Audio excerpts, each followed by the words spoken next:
ഒരിടവേളയ്ക്ക് ശേഷം മമ്മൂട്ടിയും മോഹൻലാലും ഒന്നിക്കുന്ന പാട്രിയറ്റ് എന്ന സിനിമയ്ക്ക് വിലക്കുമായി തിയേറ്റർ ഉടമകളുടെ സംഘടനയായ ഫിയോക്. തിയേറ്ററിൽ നിന്നുള്ള നിർമ്മാണ വിതരണ വിഹിതം കൂട്ടിച്ചോദിച്ചതിനാണ് വിലക്ക്. ചിത്രവുമായി കരാർ വയ്ക്കരുതെന്ന് തിയേറ്ററുകൾക്ക് ഫിയോക് നിർദ്ദേശം നൽകിയിട്ടുണ്ട്. ഏപ്രിൽ 23-നാണ് ചിത്രത്തിന്റെ റിലീസ് പ്രഖ്യാപിച്ചിരിക്കുന്നത്. മലയാള സിനിമകൾ തിയേറ്ററിലെത്തുമ്പോൾ തിയേറ്റർ ഉടമകൾ ആദ്യ ആഴ്ചയിൽ 60% വിഹിതവും രണ്ടാം ആഴ്ചയിൽ 55% വിഹിതവും മൂന്നാമത്തെ ആഴ്ച 50% വിഹിതവുമാണ് നൽകുന്നത്. എന്നാൽ പാട്രിയറ്റിന്റെ നിർമ്മാതാക്കൾ ആദ്യത്തെ രണ്ടാഴ്ചയിലും 60% വിഹിതം തന്നെ വേണമെന്നാവശ്യപ്പെട്ട് എഗ്രിമെന്റ് വയ്ക്കുകയായിരുന്നു. ഇതിനെതിരെയാണ് ഫിയോക് രംഗത്തെത്തിയിരിക്കുന്നത്.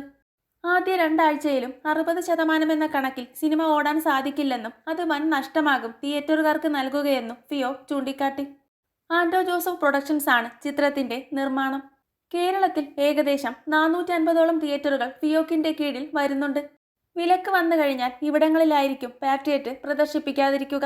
നേരത്തെ എമ്പുരാൻ അടക്കമുള്ള സിനിമകൾ വന്നപ്പോഴും തിയേറ്റർ വിഹിതത്തിന്റെ പേരിൽ ഉടമകളും നിർമ്മാതാക്കളുമായി തർക്കം നടന്നിരുന്നു. പിന്നീട് റിലീസിന് മുൻപ് ചർച്ച ചെയ്ത് പരിഹരിക്കുകയും ചെയ്തു.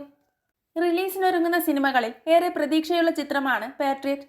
മഹേഷ് നാരായണൻ സംവിധാനം ചെയ്യുന്ന ചിത്രത്തിൽ കുഞ്ചാക്കോ ബോബൻ, ഫഹദ്, നയൻതാര അടക്കം നിരവധി താരങ്ങൾ അണിനിരക്കുന്നുണ്ട്. കൂടുതൽ സിനിമാ വിശേഷങ്ങൾക്കായി ചാനൽ മറക്കാതെ സബ്സ്ക്രൈബ് ചെയ്യുക.